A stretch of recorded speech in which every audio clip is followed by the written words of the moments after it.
In 1912, two of the greatest minds in psychology stopped speaking to each other. Forever, Carl Jung and Sigmund Freud had been inseparable, father and son, mentor and heir. Then something happened. A letter, a dream, a betrayal so deep that it would split the entire field of psychology in two. What really happened between these two geniuses has been debated for over a century. Freud called Jung his crown prince. Jung called Freud his spiritual father. So why did they become bitter enemies? Ego, power, betrayal. Today, we're going deep into the minds of two men who tried to understand the human psyche, but couldn't understand each other. The truth about their friendship, their war, and the ideas that still shape how we see ourselves today. This is the untold story of psychology's greatest divorce. The first meeting. Vienna, 1907. A young Swiss psychiatrist named Carl Jung traveled to meet the man whose work had consumed him for years. Sigmund Freud was already famous, controversial, brilliant, and surrounded by disciples who treated him like a prophet. When Jung arrived at Freud's apartment, something extraordinary happened. They talked for 13 hours straight. 13 hours. No breaks. No meals. Just two minds colliding in a conversation that would change psychology forever. Freud was 51. Jung was 32. And from that first marathon conversation, Freud saw something in Jung that he had never seen in any of his followers. When the crown prince appeared, I knew I had found my heir. Jung wasn't just a student, he was different. He was Swiss, not Jewish, which meant he could help psychoanalysis escape the accusation that it was merely a Jewish science. He was charismatic, well-connected, and intellectually fierce. Freud began calling Jung his son. And Jung, who had a complicated relationship with his own father, embraced Freud as the mentor he had always wanted. But what begins as devotion rarely stays pure. The seeds of their destruction were planted in that very first meeting. Freud's obsession. To understand why these men would eventually tear each other apart, you need to understand what Freud believed. Sigmund Freud had built his entire theory on one foundation: sex. Everything, your dreams, your fears, your childhood traumas, your adult neuroses, all of it, according to Freud, traced back to repressed sexual desires. The Oedipus complex, penis envy, infantile sexuality. These weren't just ideas to Freud. They were absolute truth. And here's where the trouble began. Jung accepted much of Freud's work. He admired the concept of the unconscious. He valued dream analysis. But sexuality as the sole driving force of human behavior, Jung couldn't accept it. He saw something more, something deeper.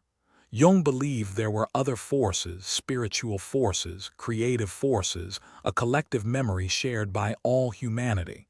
When Jung carefully suggested these alternatives, Freud's response was chilling. He said to Jung, "Promise me never to abandon the sexual theory. We must make a dogma of it, an unshakable bulwark. A dogma, not a theory to be tested, a dogma to be defended." Jung was horrified. This wasn't science. This was religion. And Jung had already escaped one religion. He wasn't about to join another. The Crown Prince. Despite their growing disagreements, Freud promoted Jung relentlessly. In 1910, Freud made Jung the first president of the International Psychoanalytic Association. He was anointing his successor. But the promotion came with expectations. Jung was supposed to spread Freud's gospel, unchanged, unquestioned. He was supposed to be a loyal soldier in Freud's army of psychoanalysis. Loyalty, expectation, control. But Jung was not built for obedience. He was a natural explorer of forbidden territories. While Freud dug into sex and childhood trauma, Jung wandered into mythology, religion, alchemy, and what he would eventually call the collective unconscious.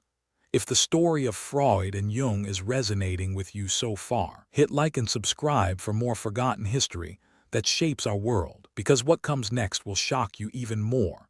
Jung began corresponding with other psychologists. He started developing his own ideas, and Freud noticed. The letters between them, once warm and affectionate, grew colder. Freud started analyzing Jung's behavior, seeing disloyalty where Jung saw intellectual freedom. The father was watching the son, and he didn't like what he saw. The fainting spells. Here's something most people don't know. Sigmund Freud fainted twice in Jung's presence. Twice. And both times it happened during arguments about death and succession. The first time was in 1909, during a trip to America. They were discussing Egyptian mummies and the death of pharaohs when Freud suddenly collapsed. The second time was even more revealing. In 1912, they were arguing about Jung's new ideas when Freud fell unconscious mid-sentence. Collapsed. When Freud woke up, he told Jung that his unconscious death wish toward him, toward Freud, had caused the fainting. He was literally accusing Jung of psychically attacking him. Think about the irony.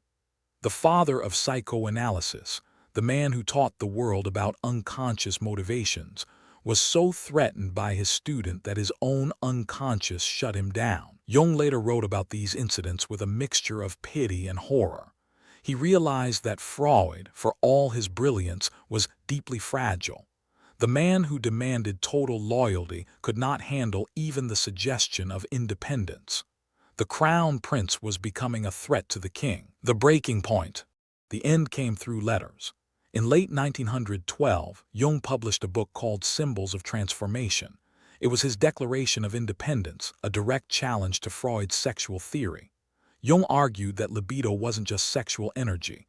It was life energy, creative energy, spiritual energy. Freud saw it as betrayal. The letters that followed were brutal. Freud accused Jung of being neurotic, of having unresolved father complexes, of being unfit for psychoanalysis. Jung fired back, accusing Freud of treating all his followers as patients rather than colleagues. "I am not neurotic, I was merely your friend and follower. That was my mistake." In January 1913, Freud wrote the final letter.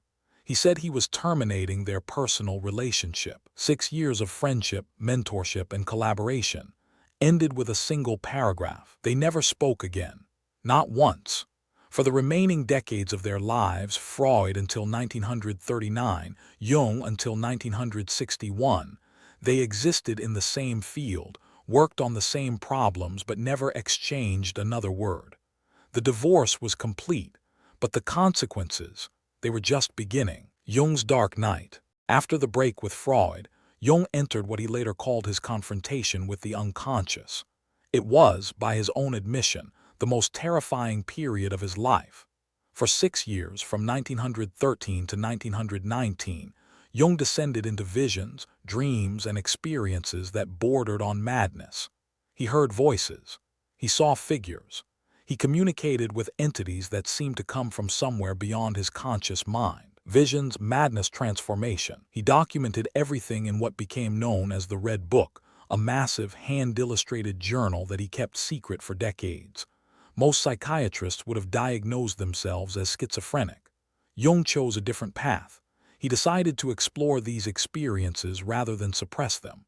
And from that exploration emerged his greatest ideas: the archetypes, the shadow, the collective unconscious, concepts that Freud never could have imagined. From breakdown came breakthrough. Losing Freud forced Jung to find himself.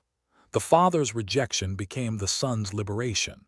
But it came at an enormous cost: years of isolation, fear, and walking the razor's edge between genius and insanity. Two visions of mind. What exactly were they fighting about? Let me make it simple. Freud believed you are shaped by your personal past, your childhood, your parents, your repressed traumas and desires. Everything meaningful about your psyche comes from your individual history. Jung believed something radically different. Yes, your personal past matters, but beneath that personal layer lies something deeper, the collective unconscious. A vast reservoir of images, symbols, and patterns shared by all of humanity. 1. Freud, your past controls you. 2. Jung, humanity's past lives within you. 3. Freud, sexuality is the driving force. 4. Jung, meaning and wholeness are the goals. Think about what this means. For Freud, you're basically a product of your traumas. For Jung, you're connected to every human who ever lived, through myths, dreams, and symbols that transcend any individual life. Freud looked backward into childhood. Jung looked both inward and outward, into the depths of the psyche and the breadth of human culture. Two brilliant men, two completely different maps of the human soul. The shadow self. Perhaps Jung's most powerful idea, one that Freud never developed, is the concept of the shadow. Your shadow is everything about yourself that you refuse to acknowledge. The anger you pretend you don't feel, the jealousy you deny, the parts of yourself that society taught you to hide. Everyone carries a shadow, and the less it is embodied in conscious life, the blacker and denser it is. That's Jung, and here's what makes it brilliant and terrifying. The more you deny your shadow, the more power it has over you. It doesn't disappear. It goes underground. And then it erupts in ways you can't control: rage, projection, self-sabotage, addiction. Until you make the unconscious conscious, it will direct your life, and you will call it fate. Freud talked about repression, but Jung went further. He said the goal isn't just to uncover what's repressed, it's to integrate it, to acknowledge your darkness, to make peace with your demons, not to become them, but to understand them.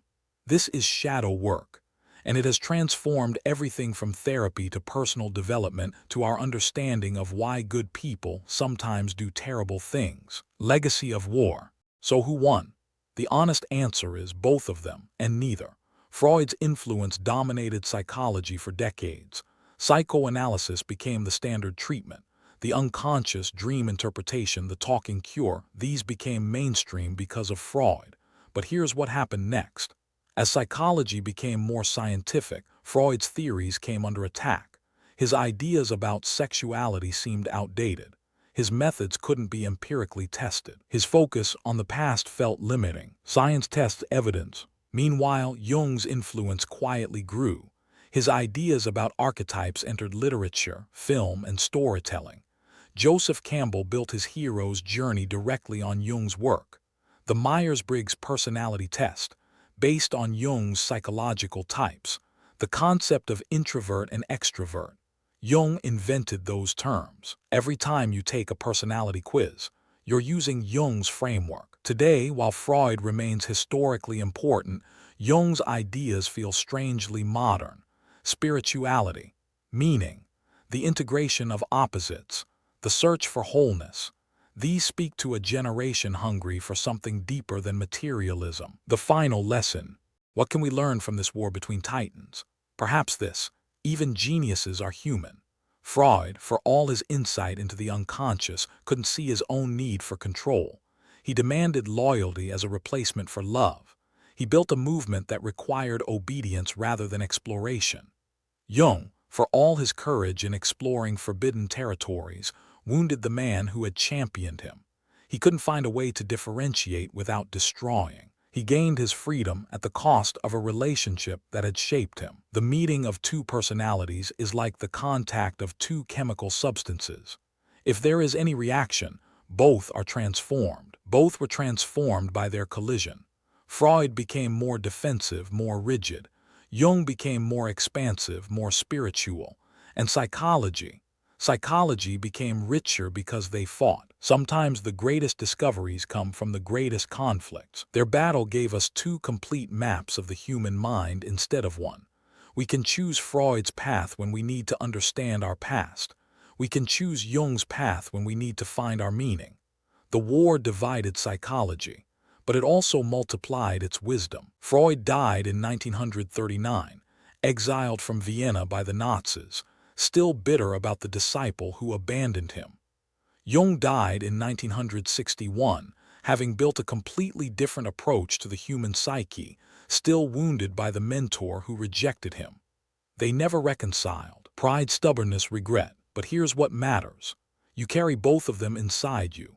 Every time you wonder why you repeated your parents' mistakes, that's Freud.